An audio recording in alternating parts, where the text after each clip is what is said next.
Good morning, everyone. Today is the Feast of the Transfiguration of the Lord. It's a pretty important feast. It's where Jesus revealed himself to the apostles as God. Up until then, he'd been telling them he is. And on this occasion, obviously to prepare themselves for when he will die, they said, he is actually God. And he was transfigured, he was transformed. And something else which is more significant to us is that when that happened, the voice of God was heard to say, "This is my son."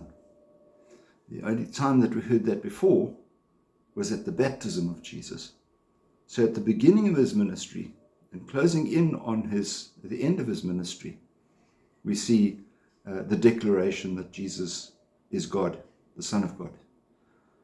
The Transfiguration tells us that Jesus' clothes began to shine white, shone brightly.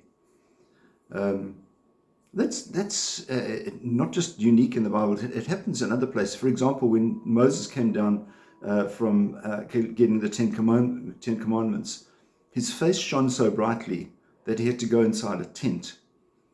And if he came out to speak to the people, he used to have to cover his face with a cloth, because he'd been in the presence of God. And therefore, the holiness, if you like, that presence shone through him. Yes, it wore off after a while, so it faded.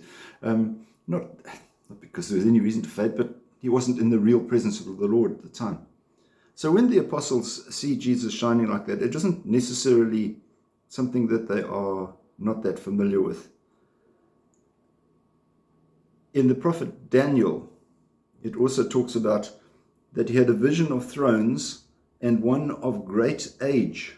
I don't say how old, but really old. His robes as white as snow. And we are told that he saw one like the Son of Man. He saw a Son of Man in the Old Testament. Yep, it's there. It gives us an encouragement in terms of that the brilliance of the Lord shines through. Now, there are many people who say, yeah, I see holiness in that person. And there are people who talk about auras and halos and things like that. Well, those are not necessarily important, except that if a person is holy, their holiness is so great that it, in fact, bursts, if you like, forth from their physical. And the challenge, I think, for us is to allow our holiness to burst forth from our physical days, that others may see it and benefit. You have a wonderful day. We'll see you again. God bless. Bye-bye.